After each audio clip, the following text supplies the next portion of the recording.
মোৰ হাতত তথ্য আহি পৰা নাই, গতিকে এখন বিদেশী ৰাষ্ট্ৰৰ কথা আচলতে তেনেকৈ বৈদেশিক ৰাজ্যমন্ত্ৰী হিচাপে মই ক'বলৈ দিগদাৰ।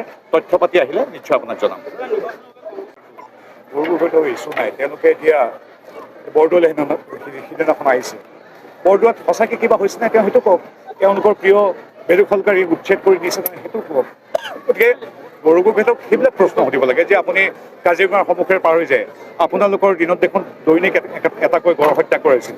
আজি দেখোন একেই গাঁও, একেই আমাৰ পৰম শ্ৰদ্ধেয় গড়ে ৰাইজ, একেই বনৰক্ষী, একেই কাজিৰঙা, একেই এশিঙীয়া গড়, আজি দেখোন এটাও গড়ৰ মৃত্যু হোৱা নাই। কংগ্ৰেছৰ পৃষ্ঠপোষকতাত সেই সময়ত গড়ৰ হত্যা হৈছিল, আজিৰ তাৰিখত নহয়। এইবিলাক কথা পাতোঁ আমি। গতিকে বৰগোহাঁইৰ ইছ্যু ডাইভাৰ্ট কৰিবলৈ বিকাশৰী যি অবিৰত যাত্ৰা, সেই যাত্ৰাৰ পৰা কেনেবাকৈ ৰাইজৰ দৃষ্টিটো বেলেগ ফালে নিব পাৰি নেকি, তাৰ এটা বৃথা চেষ্টা কৰিছে। আমাৰ ক'বলগীয়া নাই, ৰাইজে আমাক আশীৰ্বাদ দি আহিছে, দিব। আজি কেইদিন ৩-৪ দিনমানৰ আগতে আমাৰ নাজিৰাত জিলা মণ্ডল ব্লক কংগ্ৰেছৰ ৯৩০ জন সদস্যই মোৰ বৰগোহাঁই আৰু মোৰ উপস্থিতিত যোগদান কৰিছে।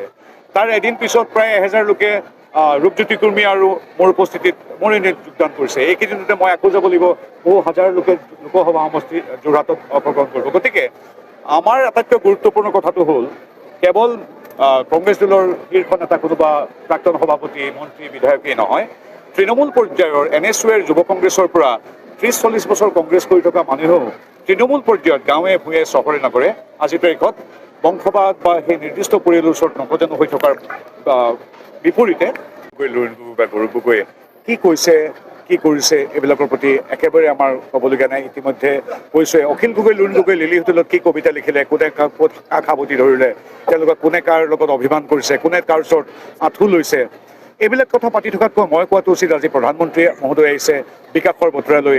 আজি ১.৫ লাখতকৈ অধিক চাকৰি দিয়া হৈছে। এই নগাঁৱৰ বটদ্ৰৱা স্থানত বৰদোৱাৰ কাষৰ যি অচিনাকি মানুহে বেদখল কৰিছিলে পবিত্ৰ বৰদোৱা থানৰ মাটি, সেই মাটি উচ্ছেদ কৰি তাত ২৭০ কোটি টকা ব্যয় সাপেক্ষে শ্ৰীমন্ত শংকৰদেৱ আৱিৰ্ভাৱ ক্ষেত্ৰ হৈছে। আজি ইয়াত ইণ্ডোৰ ষ্টেডিয়াম হৈছে। আকৌ মোৰ সাংসদ পুঁজিৰে শ্ৰীমন্ত শংকৰদেৱ সংঘৰ বিশ্ববিদ্যালয় চৌহদত আন ৫০ লাখ টকাৰে মই এটা গৃহ নিৰ্মাণ কৰিছোঁ। এইবিলাক কথা পাতিলে আমি বেছি ভাল পাম। আজি হিংসা সন্ত্ৰাস শূন্য হৈছে, উগ্ৰপন্থীৰ গুলীত এজনো মানুহৰ মৃত্যু হোৱা নাই। কাজিৰঙাৰ গড় কেইটাও আজি দেশত সুৰক্ষিত। আজি এলিভেটেড কৰিডৰ, ছেমি কণ্ডাক্টৰ, আজি অৰুণোদয় আঁচনি ৯,০০০ টকাৰ একেলগে দিয়ে প্ৰদান, উদ্যমিতা আঁচনি, CM AAA, এই ভাল কথাবিলাক পাতিম। এতিয়া আৰু অখিল গগৈ, লুৰিণ গগৈ কিমান বেকা হৈ গৌৰৱ গগৈৰ ওচৰত আঁঠু লৈছে নিজৰ চিটটোৰ কাৰণে, কেনেকৈ তল্যমৰ্দন কৰিছে, লিলি হোটেলত ক'ৰবাত বেলেগত কিবা কৰিছে, এইবিলাক কথা পাতি সন্মানীয় সংবাদ মাধ্যমৰ স্পেচখিনি তেওঁলোকক দিয়াতকৈ আমি ভাবোঁ আমাৰ কৰণীয় হ'ল আমি সেইখিনি ভাল কাম কৰিছোঁ। মোদী ডাঙৰীয়াৰ প্ৰেৰণাৰে ডক্টৰ হিমন্ত বিশ্ব শৰ্মাদেৱৰ নেতৃত্বত সেই ভাল খবৰবিলাক গগৈ কোৱাৰ ধৰণে ময়ো তেনেধৰণে এবনৰ্মেলি ব্যৱহাৰ কৰোঁ। তেওঁৰ মোৰ মাজত কোনো পাৰ্থক্য নাথাকিব। আৰু এনেও শিশু, কেঁচুৱা শিশু, ৮০-৯০ ঊৰ্ধৰ জ্যেষ্ঠজন যি বৃদ্ধ অৱস্থা পাইছে আৰু মানসিকভাৱে কিছু কষ্টত থকা মানুহৰ যিকোনো কথাই মই খুব সহজৰভাৱে লওঁ। তেওঁলোকৰ প্ৰতি সদায় শ্ৰদ্ধা আৰু শুভেচ্ছা পোষণ কৰোঁ। অখিল গগৈ ভাল হ'ল, এতিয়া তেওঁৰ কথা আমাৰ দলৰ দৰ্শন আদৰ্শ তথা মোদীদেৱৰ প্ৰতি সমৰ্থন জনাই যোগদান কৰিছে।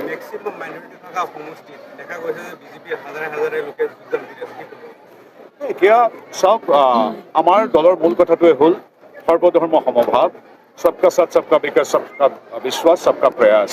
ইয়াত আমি ধৰ্ম মাইনৰিটি এনেকুৱা কথা নাই।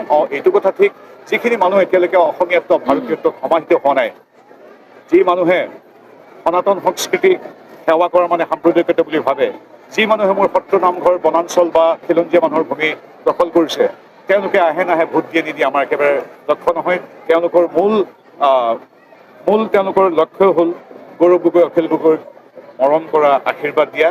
গতিকে সেইখিনিৰ কথা নাই। বাকী সংখ্যালঘুতো লাখ লাখ মানুহ আমাৰ দলত আছে।